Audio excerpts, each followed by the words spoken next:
आपने इस बार बजट के तमाम एनालिसिस देखे होंगे। हर विश्लेषण में एक बात प्रमुखता से सामने आ रही है कि इस बजट में फौरी राहत देने वाली बातें नहीं है। सरकार ने इस बार चुनावी बजट पेश नहीं किया। ऐसी बातें क्यों कही जा रही हैं, ये आप इस तरह समझिए। सरकार ने इनकम टैक्स स्लैब में कोई बदलाव नहीं किया। किसान सम्मान निधि में किसी तरीके की बढ़ोतरी नहीं की गई। अघोषित आय पर सेट ऑफ खत्म किया गया। इसका मतलब यह कि अगर छापे में अघोषित संपत्ति पकड़ी गई तो वो लौटाई नहीं जाएगी। पेट्रोल डीजल की कीमतों को जीएसटी के दायरे में नहीं लाया गया। इस तरह का बजट पहली बार नहीं आया है। करीब 5 साल से ऐसे ही बजट पेश किए जा रहे हैं। सरकार इसे नेशन बिल्डिंग का बजट कह रही है। बजट पर पीएम मोदी ने क्या कहा, अब आपको यह सुनाते हैं।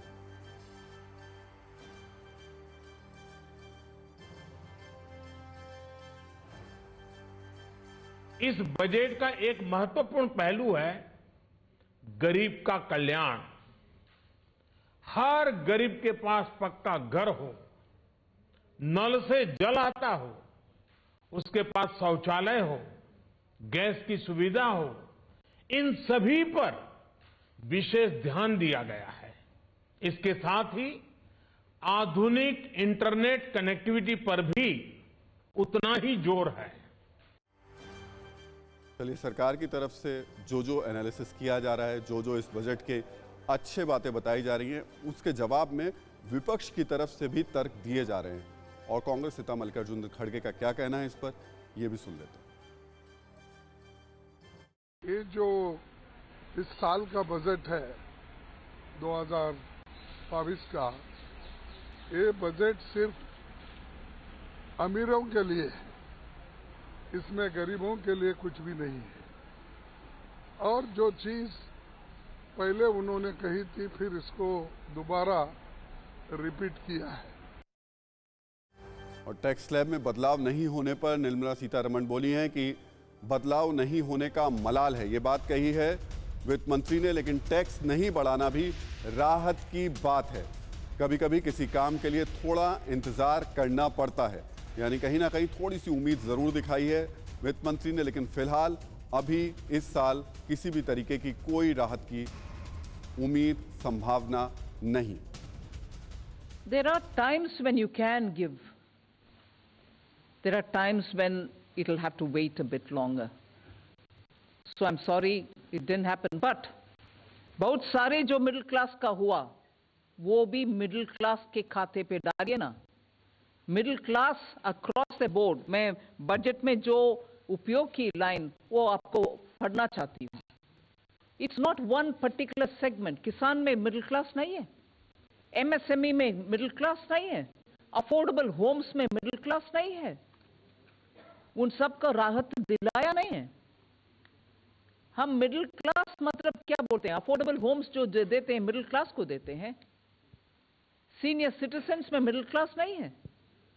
आज स्टॉक मार्केट में रिटेल इन्वेस्टर के नाम पे जो जाते हैं, क्योंकि फिक्स्ड डिपॉजिट में रिटर्न्स इतना अच्छा नहीं है, इसीलिए स्टॉक मार्केट में जा रहे हैं, वो मिडिल क्लास नहीं है। सो मिडिल क्लास के वर्णन हम मन में रखें प्रश्न पूछने से पहले। तो 5 राज्यों में चुनाव है। कयास लगाए जा रहे थे कि कुछ ना कुछ बजट में ऐसा होगा जो सीधे सीधे कुछ प्रभाव डाल सकता है, कुछ ऐसी घोषणाएं होंगी। हुई नहीं। लेकिन इन चुनावी राज्यों में जो नेता हैं वो बजट को अपने अपने तरीके से व्याख्या कर रहे हैं, उनकी लोगों को समझाने की कोशिश कर रहे हैं। उत्तर प्रदेश के मुख्यमंत्री योगी आदित्यनाथ ने इस बजट की कैसे व्याख्या की, ये आपको सुना देते हैं। आत्मनिर्भर भारत की परिकल्पना को साकार करने वाला, सर्वसमावेशी, प्रगतिशील, आत्मनिर्भर भारत की अर्थव्यवस्था को दुनिया की सबसे बड़ी अर्थव्यवस्था के रूप में बढ़ाने वाला यूनियन बजट का हम स्वागत करते हैं। कहा यह भी जा रहा था कि किसान नाराज हैं, इस वजह से सरकार उनके लिए जरूर कुछ बड़ी घोषणाएं करेगी। लेकिन सरकार ने जो आज बजट की पेश किया उस पर किसान नेता क्या कह रहे हैं, ये भी सुन लेते हैं। आप हमको भाव दे दो और क्या पैदा करना वो हमसे ले लो। जब चुन्नी भाई बजट आ रहा, बजट पर हम 2 ही नंबर दिया करें, 2 ही दे देंगे। बजट है, नंबर देना भी चाहिए। कोई घर पर आ गया तो उसे यहाँ कोई असर नहीं पड़े। यहाँ तो पिछले साल का गन्ने का भुगतान नहीं हुआ पिछले साल का।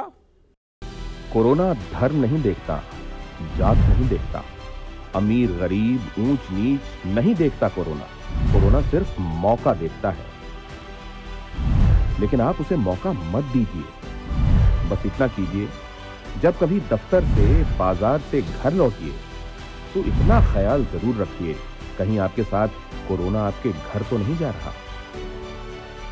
भूलिए मत, कोरोना अभी जिंदा है।